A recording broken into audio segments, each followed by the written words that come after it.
आज जब अजमेर वाले के मजार तोड़ने के लिए या उसके सर्वे के लिए एप्लीकेशन दी गई और मंजूरी जब आ जाती है ना, तो मैं आपको क्या बताऊं, आप भी सोशल मीडिया पर रहने वाले लोग हैं, आपने देखा होगा गैर मुस्लिम तक अजमेर वाले बाबा की हिमायत में उतर आए हैं। बिल्कुल हक है कि नहीं ऐसा? गैर मुस्लिम तक जी अजमेर वाले बाबा की मजार की हिमायत में उतर आए। उन्होंने कहा इसे टूटने नहीं दिया जाएगा। लेकिन मैं कहता हूं जरा सोचो, इन वहाबियों की गंदी ज़हनियत, जब उसके सर्वे की बात आई तो इन्होंने अखबारात में तहरीरें दी, सोशल मीडिया पे लिखा कि अजमेर वाले का मजार टूटना चाहिए, बरेली वाले का भी टूटना चाहिए, क्योंकि यहाँ पे बुत परस्ती होती है। मैं कहता हूँ खुदा की कसम, न वहाबी कल हमारा था, न आज हमारा है, न कल हमारा हो सकता है। और रह गई मजारे बचाने की बात, मस्जिदें बचाने की बात, तो सुन्नी कल भी मस्जिदों के लिए काफी था, आज भी काफी है, कल भी काफी रहे। नारे तकबीर, नारे रिसालत, मसलके आला हजरत, पैगामे आला हजरत, नारे तकबीर, नारे रिसालत। बहुत अच्छा पैगाम है हजरत, सुभान अल्लाह सुभान। हमें आंखें खोल लेनी चाहिए। हाय हाय हाय, क्या कहने, हमारी मजार तोड़ने की बात करते हो। दाढ़ी भी है, टोपी भी है, कलमा भी पढ़ता, गैरत क्यों नहीं आती?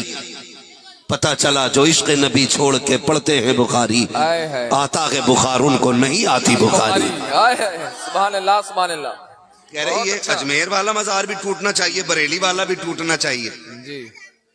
हाँ, ये अभी पीछे ही पड़े हुए हैं जी, और पीछे पड़े रहेंगे ऐसे। हाँ, ये पीछे ही रहेंगे। ऐसे रहेंगे बिल्कुल, ये पीछे ही रहेंगे। आगे मेरे मुर्शिद ने क्या कहा था, मसलक के आला हजरत पे कायम रहो। आए है, जिंदगी दी गई है इसी के लिए, बेशक जिंदगी दी गई है इसी के लिए, इसी के लिए। कितने बगदाद वाले से प्यार करने वाले लोग हैं, जरा बता दें। सुभान अल्लाह सुभान अल्लाह। मेरा इमाम कहता कादरी कर, कादरी रख, कादरियों में उठा, कादरी कर, कादरी रख, कादरियों में उठा, कदर अब्दुल कादिर कुदरत नुमा के वास्ते। क्यों कहा या आला हजरत ने? इसकी तर्जमानी भी मेरा मुर्शिद करके गया है। कहा था सुन्नियों, अख्तरे कादरी खुल्द में चल दिया। सुभान अल्लाह। अख्तरे कादरी, कादरी कादरी अख्तरे कादरी खुल्द में चल दिया। खुल्द वहाँ है हर एक कादरी के लिए, खुल्द वहाँ है हर एक कादरी के लिए। नसीब है अल्लाह ने हमें और आपको बगदाद जैसा पीर दिया, बगदाद वाले जैसा पीर अता किया। कादरी सिलसिला हमको मिला है, ये हमारे नसीब की बात है। ये तेरा करम है आका के बना लिया के अपना, कहा मुझसे ये कमीना, कहाँ सिलसिला तुम्हारा। फरमाया गया है जो कादरी होगा वो जन्नती होगा, बेशक सुभान अल्लाह। जो कादरी होगा वो जन्नती होगा, जो कादरी होगा वो जन्नती होगा। क्यों? फरमाया गया बगदाद वाले ना एक पैर पे खड़े होकर के खाने काबा के अंदर पूरा कुरान पढ़ा। अगर आप इबादत की बात करें तो 40 साल तक इशा के वजू से फजर की नमाज पढ़ी। ये नहीं कि टूट जाता था करते नहीं थे, का जरूरत ही पेश नहीं आती थी। इशा के लिए वजू किया, इबादत में लगे रहते यहां तक कि फजर हो जाती। ऐसे 40 साल मेरे बड़े पीर ने गुजारे। यही बड़ा पीर जब खाने काबा में गया, एक पैर पे खड़े होकर पूरा कुरान पढ़ा और फिर हाथ उठ गए दुआ के लिए। आवाज आई अब्दुल कादिर मांग, आज क्या मांगना चाहता है? सुभान अल्लाह। सरकारे बड़े पीर फरमाते हैं जब आवाज आई ना, मांग क्या मांगना चाहता है? कहने लगे मालिक जो मुझे चाहिए वो तू खूब जानता है। कहा नहीं तू के, आज जो तू कहेगा वो हम देंगे। फिर अर्ज करते मालिक फिर वादा कर, जो मेरा होगा वो तेरा होगा, जो मेरा होगा वो तेरा हो जाएगा। रब ने फरमाया अब्दुल कादिर परेशान ना हो, वादा रहा जो कादरी होगा ना वो जन्नती होगा। हम उसे उस वक्त तक मौत नहीं देंगे जब तक उसे तौबा की तौफीक नहीं दे देंगे। तौबा की तौफीक जब तक नहीं मिल जाएगी उस वक्त तक किसी गौस पाक के चाहने वाले मानने वाले को मौत नहीं आनी है। और कई बार ना लोग, अब तो आपको क्या बताया जाए, एतकाद इतने कमजोर हो गए कि बगदाद वाले की करामत पे भी एतराज। देखो ये, देखो जी ये कैसी बातें कर रहे हैं। इतनी बड़ी बात कि जो कादरी होगा जन्नती हो जाएगा, जो कादरी होगा जन्नत। हाँ इतनी बड़ी बात है, कसमें दे दे के खिलाता गए पिलाता गए तुझे, प्यारा अल्लाह तेरा, चाहने वाला तेरा, इतनी अजमतों वाला मेरा पीर है, मेरा पीर इतनी अजमतों वाला, क्या दबे जिस पे हिमायत का हो पंजा तेरा, शेर को खतरे में लाता नहीं कुत्ता तेरा। लेकिन नौजवानों, सरकार बड़े पीर की शान बहुत निराली है। चंद बातें आपसे मैं जरूरी कर जाऊं, क्योंकि जश्न गौसुल वरा के साथ साथ, जश्न गौसे आदम का के साथ साथ इसमें एक नाम और जुड़ा गया, इस्लाह मुआशरा। कर लूं थोड़ी सी कड़वी बातें, खुदा करे ये कड़वी दवा हजम हो जाए, आपका हक है ना। बिल्कुल। तो अब बताना जरूरी ये है कि सरकार गौसे पाक यूं ही इतना बड़ा मर्तबा नहीं मिल गया है। बेशक सुभान फरमाते हैं दरस्तुल इल्म हत्ता सिरतु कुतबा, मैंने इतनी पढ़ाई की कि अल्लाह ने मुझे कुतुब बना डाला। सुभान अल्लाह। इतने पढ़े इतने पढ़े इतने पढ़े इतने पढ़े कि अल्लाह ने कुतुब बना डाला। कहती इतना इल्म दीन मैंने सीखा। अब ये कंडीशन आपके इल्म की है। अल्लाह आप लोगों को सलामत रखे, जीते रहिएगा। हम अपनी जिंदगी का मुहासबा करें, हमें कुरान आता है कि नहीं। हमें सिर्फ कुरान तक नहीं आता, कुरान तक हमें नहीं आता है। और गौसे पाक वो हैं जो ये कहते हैं मैंने इतनी पढ़ाई की, इतना इल्म सीखा कि अल्लाह ने मुझे कुतुब बना दिया। ये गौर करने वाली बात नहीं है कि घर के अंदर एक कुरान है, 10 लोग हैं, पढ़ने वाला कोई नहीं, और 5 बंदे हैं, 12 मोबाइल हैं, फुर्सत एक मोबाइल को भी नहीं। मोबाइल क्यों फुर्सत में नहीं है? क्योंकि सब चलाना जानते। कुरान क्यों रखा हुआ है? क्योंकि सब पढ़ना नहीं जानते। अगर जानते भी हैं तो एक मुहावरा या एक माहौल बना रखा है कि ये तभी पढ़ा जाएगा जब कोई जनाजा उठेगा, या कोई जिन भगाया जाएगा, या घर से चुड़ैल का साया निकाला जाएगा, या कोई मुसीबत डाली जाएगी।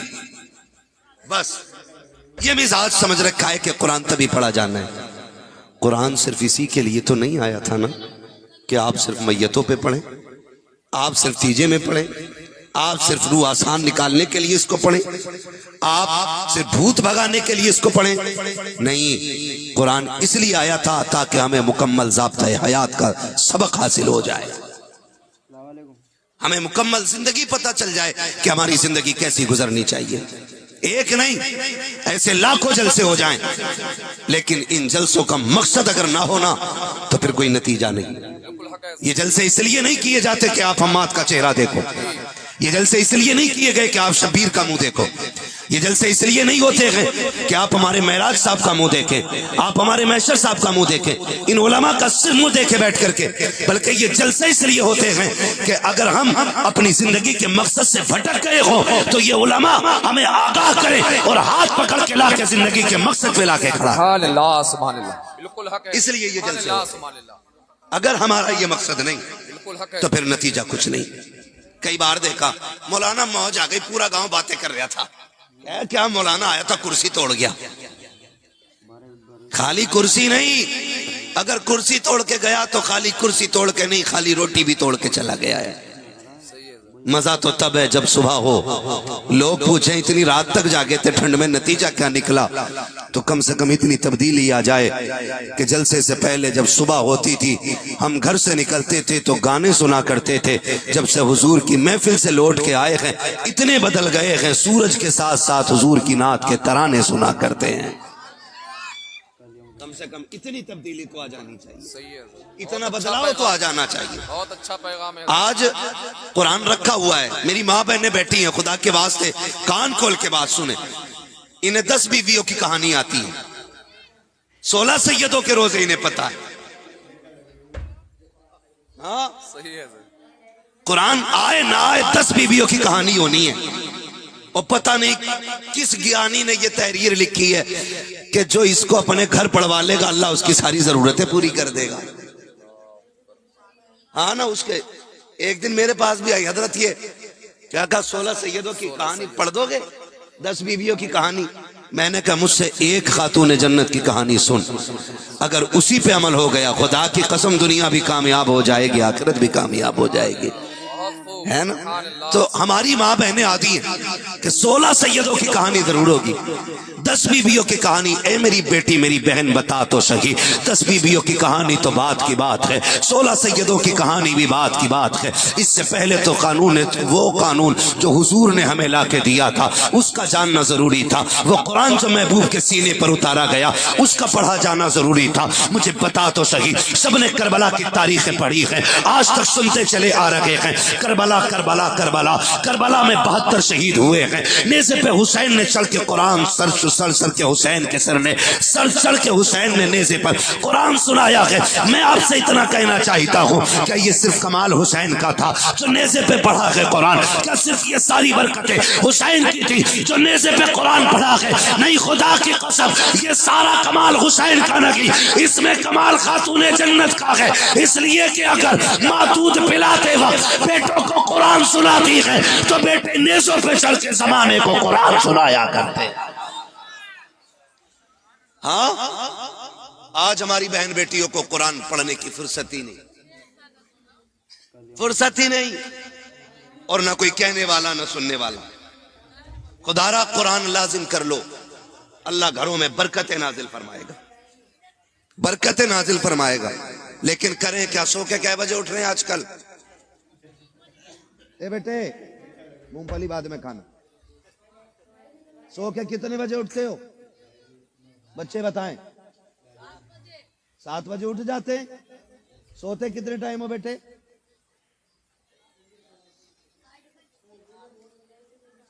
मेरा कहने का मतलब यह है, जल्दी सोया करो और जल्दी उठा करो।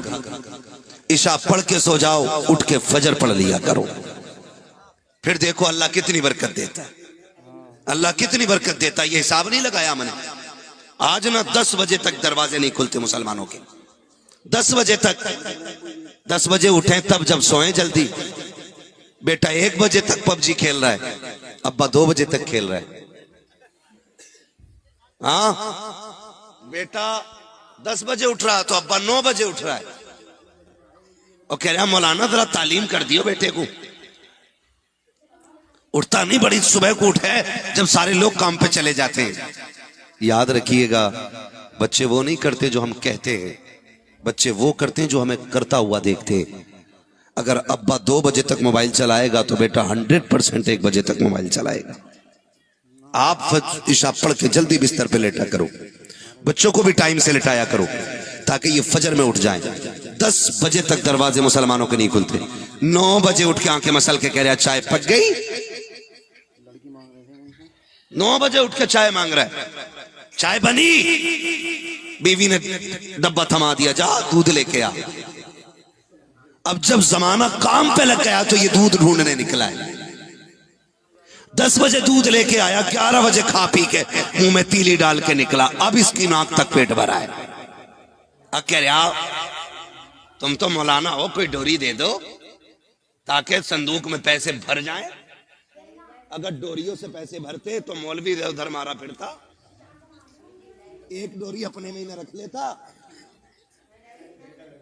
डोरी दे दो, बरकत हो जाए मेरे भाई। सिर्फ डोरियों से बरकत नहीं होनी है, तो और वो भी तो बीत चुका है। हम भूल गए हैं कितना हसीन दौर था।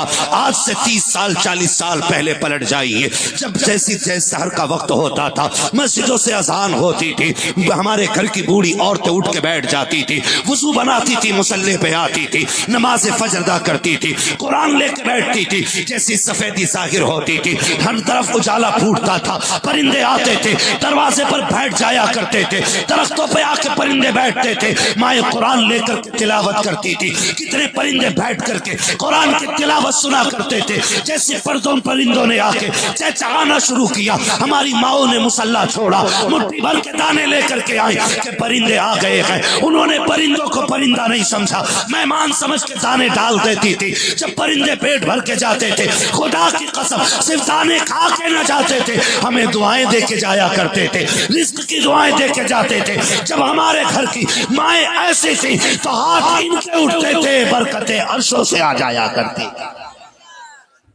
आज ना कोई कुरान पढ़ने वाला है, आज ना कोई दुआएं करने वाला है, और सारी तावीज पे लग गए हैं। सारे बस एक मौलवी से दुआओं में जन्नत चाह रहे। खुदारा आदि बनेंगे कुरान के, इंशाअल्लाह पढ़ेंगे कुरान। मैं हाथ नहीं उठवाऊंगा कितने लोगों को आता, वरना पोल खुल जाएगी। मगर इतना जरूर कहूंगा, अगर हमें कुरान ही नहीं आया तो क्या आया? अगर हम कुरान ही ना पढ़ सके तो क्या किया हमने जिंदगी में? जानते हो कुरान इतनी प्यारी किताब है। बुढ़ापा, बड़े बूढ़े कहते हैं बुढ़ापा बुरा आपा, बुढ़ापा बुरा आपा। क्यों कहते हैं? वो इसलिए कहते हैं कि बदन तो साथ छोड़ता ही है, जमाना भी साथ छोड़ देता है। अपने बच्चे भी मुंह लगाने तैयार नहीं होते। जब बुढ़ापा आता है ना तो बर्तन अलग कर दिए जाते हैं। बहू ससुर के बर्तन में अपने बच्चे को खाना नहीं देती है। वो कहती है इसके झूठे बर्तन में रोटी न खाना, कहीं तुझे बीमारी ना लग जाए। वो जिसकी संतान, जिसकी नस्ल है, उसकी गोद से बच्चे छीन लिए जाते। बुढ़ापे को इतना मायूब बना के रख दिया लोगों ने, इतना मायूब बना के रख दिया। कई बूढ़ों को मैंने रोते देखा है, कहा अपने ही बच्चों को खिला नहीं सकते। बहू ऐसी आई है कि बच्चे छीन के ले जाती है, बीमार ना कर देना। मैं नौजवानों तुमसे एक बात कहूं, अपने घर के बड़े बूढ़े की कदर करना, अपने घर के बड़े बूढ़े की कदर करना। खुदा करे सब पे बुढ़ापा आए, सब लंबी उम्र पाए, लंबी उम्र पाए। कई बार कहते ना जी मौलाना दुआ करो अल्लाह बुढ़ापे से पहले ही उठा ले। बड़े बुरे हालात बुढ़ापे को होते हैं। ये न कहे, फरमाया गया जिसके बाल सफेद हो जाते हैं अल्लाह उससे हया फरमाया करता है। बालों की सफेदी भी रब का बहुत बड़ा इनाम है। कितने लोग तो इसलिए बख्श दिए जाएंगे कि बाल सफेद हो गए थे। तो बालों की सफेदी भी जन्नत में ले जाने का सबब है। ये ना कहे अल्लाह चलते फिरते उठा, हाथ उठाए तो ये कहे अल्लाह जब भी मौत देना ईमान की मौत अता फरमा देना। हमने ना जाके कहते हैं, मजार पे भी जाते हैं तो सीधी ये कहते हैं गाजी साहब दुआ कर दो अल्लाह 3 ट्रकें 4 बना दे। 3 मंजिल बन गया है, गाजी साहब दुआ करें अल्लाह से अल्लाह 4 मंजिल बना दे। कभी ये भी तो जाके कहे गाजी साहब दुआ करें अल्लाह मुझे भी अपना वली बना ले जैसे तुझे अपना वली बनाया है। कभी जाके कहो ना दुआ करें गाजी साहब दौलत हो ना हो ईमान पे मौत आ जाए। ये भी तो बुजुर्गों से दुआएं कराया करो। आज तो पीरों का मकसद ही यही रह गया कि सिर्फ पीर साहब हैं तो डोरी है, पीर साहब हैं तो तावीज है, पीर साहब हैं तो दुआएं हैं। कभी पीर साहब से अल्लाह के जिक्र का वजीफा लिया करो, कभी रब को राजी करने के तरीके उनसे मांगा करो। हम बहुत बहक गए हैं, बहुत दूर चले गए हैं, हमने अपने रब को नाराज कर दिया है। मेरे भाई खुदारा ख्याल करें। मैं अर्ज कर रहा था अपने घर के बूढ़ों की कदर करना, इनकी इज्जत करना, ये रब का बहुत बड़ा इनाम होते हैं। जब खांसते हैं ना तो बुरे लगते, इनके थूक से नफरत होती है ना, लेकिन जिस दिन ये कफन में लिपट के चले गए ना उस दिन घर घर नहीं लगता है, घर जंगल लगा करता है। उस दिन घर जंगल लगा करता है। आज बूढ़ा बाप पसंद नहीं है, आज बूढ़े ससुर की खांसी पसंद नहीं है। कह देती है नहीं जी कि जाओ इसकी चारपाई बाहर डालो, ये खांसता है तो दिक्कत होती है, ठंडी आ गई है, इसकी खांसी सोने नहीं देती है। और सुन, जिसे बुजुर्गों की आवाज अच्छी नहीं लगती है खुदा को उनके घर में बरकतों का उतरना अच्छा नहीं लगता है।